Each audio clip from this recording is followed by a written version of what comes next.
Un muy buen día para todos.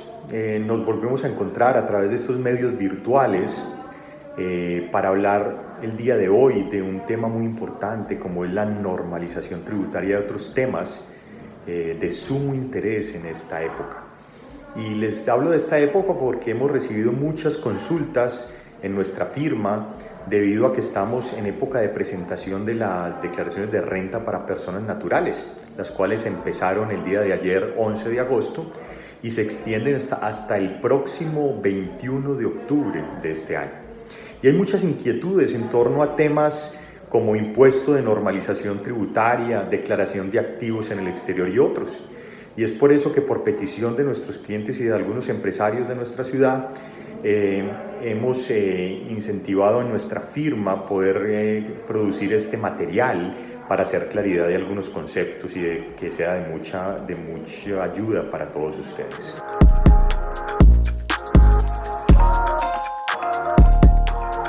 Digamos que si hablamos de normalización tributaria o del impuesto de normalización tributaria, tenemos que necesariamente hablar de la amnistía tributaria que se creó con la Ley 1607 del 2012, que se les daba a los contribuyentes que obtuvieron una ganancia ocasional por activos omitivos y pasivos inexistentes en las declaraciones de renta y complementarios de los años gravables 2012 y 2013. Esa amnistía fue declarada inexequible por la Corte y posteriormente fue cuando en el año 2014, con la Ley 1739, debido a la declaratoria de inconstitucionalidad de esta amnistía o de esta mencionada amnistía, se creó el llamado impuesto de normalización tributaria, el cual aplicaba para los años 2015, 2016 y 2017. Luego vino la Ley 1943 del 2018, que implementó nuevamente dicho impuesto solo para el año 2019, y aunque dicha ley fue declarada inexequible, la Corte mantuvo su vigencia hasta finales de dicho año. Y por último, con la Ley 2010 del 2019, que es la última reforma tributaria, se volvió a dar vida al impuesto de normalización tributaria para el año 2020. Ahora, ¿cómo podemos definir la normalización tributaria? Es la oportunidad para que los contribuyentes declaren activos omitidos o retiren pasivos inexistentes de sus declaraciones de renta y no exponerse entonces a las sanciones de inexactitud que establece el artículo 648, numeral 1 de nuestro Estatuto Tributario. Sanciones que van hasta el 200% del mayor valor del impuesto a cargo. Ahora, ¿quiénes pueden normalizar? Y esto es una buena pregunta porque obviamente son aquellos contribuyentes del impuesto sobre la renta o de regímenes sustitutivos del impuesto sobre la renta que tengan activos omitidos o pasivos inexistentes, como ya lo hemos dicho. ¿Cuál es el hecho generador de este impuesto de normalización tributaria? Estamos hablando de la posesión de activos omitidos o pasivos inexistentes a 1 de enero del año 2020 en este caso. El artículo 54 de la Ley 2010 en su parágrafo define lo que es un activo omitido y lo que es un pasivo inexistente. Con respecto al activo omitido, la ley nos dice que son aquellos que no fueron incluidos en las declaraciones de impuestos nacionales, existiendo esa obligación legal de hacerlo. Y la pregunta entonces es, ¿quién tiene la obligación legal de incluir esos activos omitidos? Y es aquel que tiene el aprovechamiento económico, aquel contribuyente que tiene el aprovechamiento económico potencial o real de dichos activos. ¿Y qué es el pasivo inexistente? ¿Qué son los pasivos inexistentes? Son aquellos reportados en las declaraciones sin que exista un soporte válido de realidad o validez, con el único fin de aminorar o disminuir esa carga tributaria a cargo del contribuyente. Eso es básicamente lo que es el impuesto de normalización tributaria. ¿Cuál es la tarifa de ese impuesto? Ahora con la Ley 2010 es del 15% sobre ese costo fiscal histórico del activo omitido o del valor fiscal del pasivo inexistente.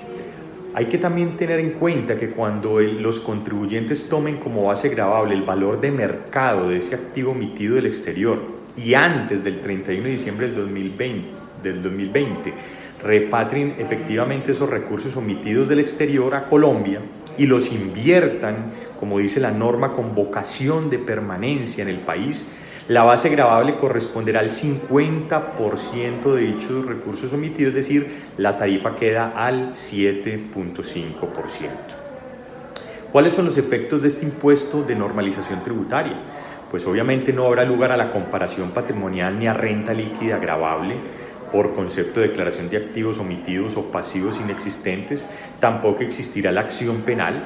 La legalización de estos activos ante el Banco de la República no generará infracción cambiaria, y este impuesto entonces es también muy importante, por último, hablar de que no permite corrección o presentación extemporánea por parte de los contribuyentes.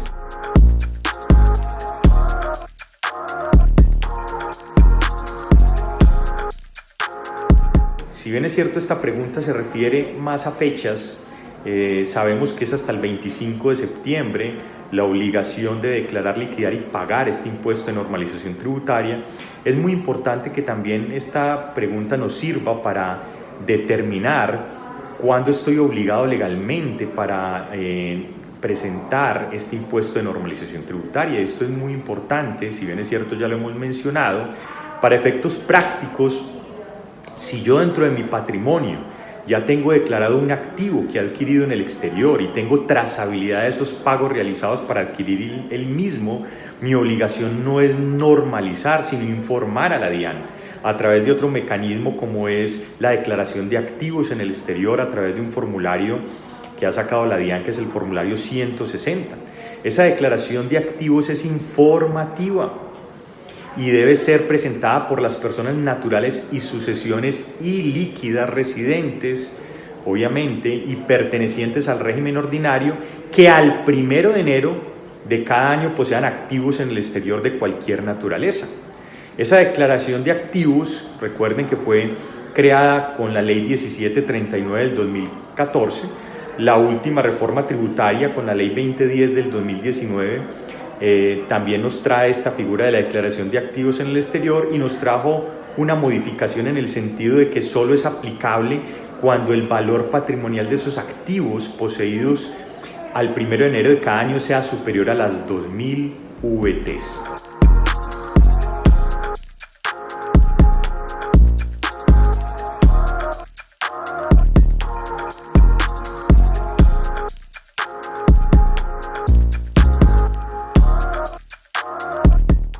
Esto es bien importante porque lo primero que tenemos que decir al respecto es que el Common Reporting Standard, siglas en inglés CRS, en español Estándar Común de Reporte, ECR, consiste en un intercambio automático de información financiera entre países con finalidad tributaria que se basa en el acuerdo multilateral de autoridades.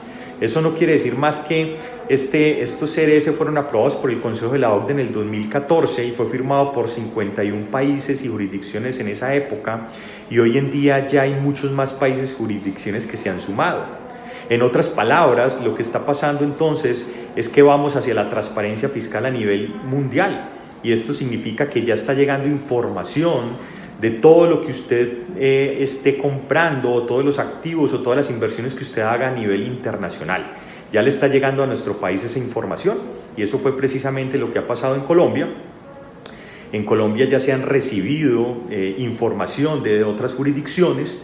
Digamos que eso ha llevado entonces a la DIAN a redactar una carta persuasiva, una carta para invitar a normalizar a las personas que tienen activos en el exterior, diciéndoles que ellos presumen que esos activos que tienen en el exterior y del cual han recibido información no se tienen declarados dentro de su correspondiente declaración de renta. Y eso le está haciendo la invitación a la DIAN, pero no es una invitación para decirle que usted lo tiene que hacer, sino que está presumiendo que usted no lo tenga incluido dentro de su declaración de renta. ¿Y por qué les digo esto? Porque lastimosamente esa información digamos que está llegando con imprecisiones. Nos ha pasado en la firma que hay muchos clientes que nos han contado que les ha llegado esta carta donde finalmente les hablan de que esa inversión o ese activo que tienen en el exterior son de una compañía donde mencionan mal la industria de esa compañía, es decir, si es una compañía aseguradora dicen que es un banco, que inclusive también dan información de saldos que no corresponden con la realidad, y lo único que esto está causando entonces es mucho terror en la gente, y yo pienso que es lo último que debemos hacer. Lo primero que debemos hacer entonces es revisar realmente esa carta que está llegando de la DIAN, revisar qué activos tengo en el exterior y revisar con el contador o el asesor tributario, ojalá con una firma de tributaristas expertos que le puedan revisar y diagnosticar si efectivamente esos activos que usted tiene no han sido declarados en Colombia, si usted tenía una obligación de hacer declaración de activos en el exterior o si efectivamente usted tiene que acudir a esta figura del impuesto de normalización tributaria que le va a traer beneficios reales.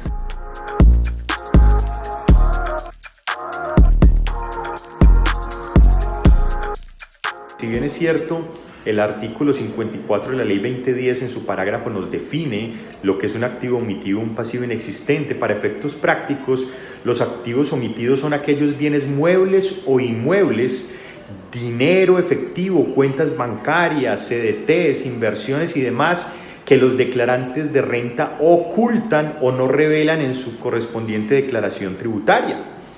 ¿Y con el cual fin? Con el fin de pagar un menor impuesto de renta.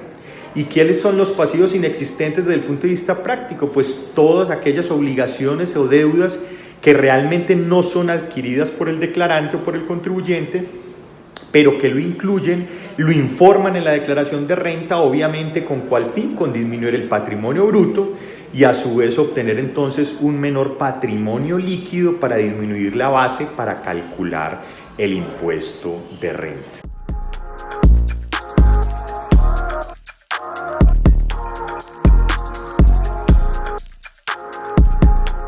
Esa es una de las también preguntas muy rutinarias que hemos recibido en la firma en estos últimos días.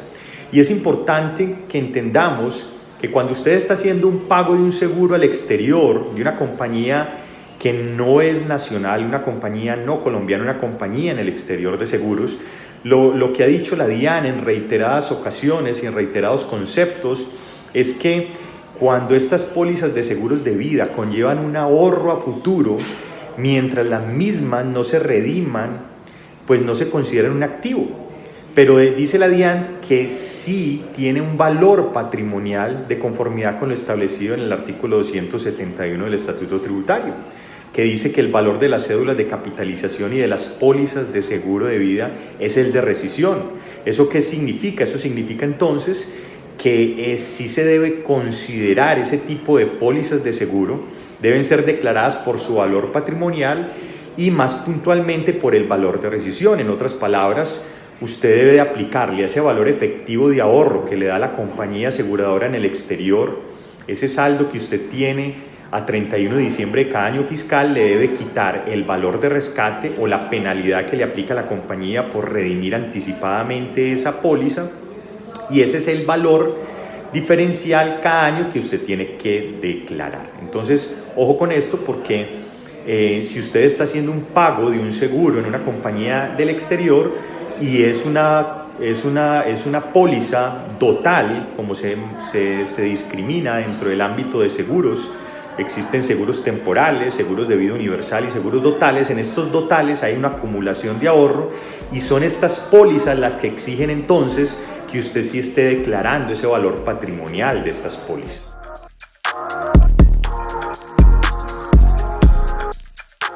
Esto es básicamente lo que tenemos hasta aquí. Lo importante es que usted, nuestra recomendación como firma es que usted obviamente se asesore muy bien, hable con su contador, con su asesor tributario o contrate una firma de especialistas que le pueda hacer un diagnóstico y le pueda determinar que efectivamente ese activo que usted tiene en el exterior, o esa inversión que usted tiene, o ese seguro que usted está haciendo en el exterior, efectivamente lo tenga dentro de su patrimonio y que efectivamente haya hecho las correspondientes declaración de activos en el exterior. No siempre hay que normalizar, y esto es importante decirlo porque lastimosamente se ha recibido mucha mala información y se ha recibido malas asesorías que han llevado a la gente y a muchos empresarios a hacer lo que no es debido.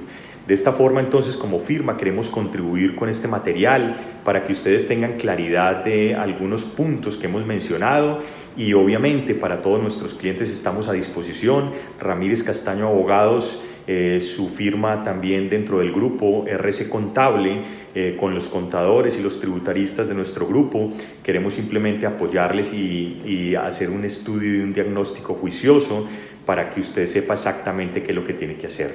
De esta forma entonces concluimos con este video y les agradecemos por escucharnos el día de hoy.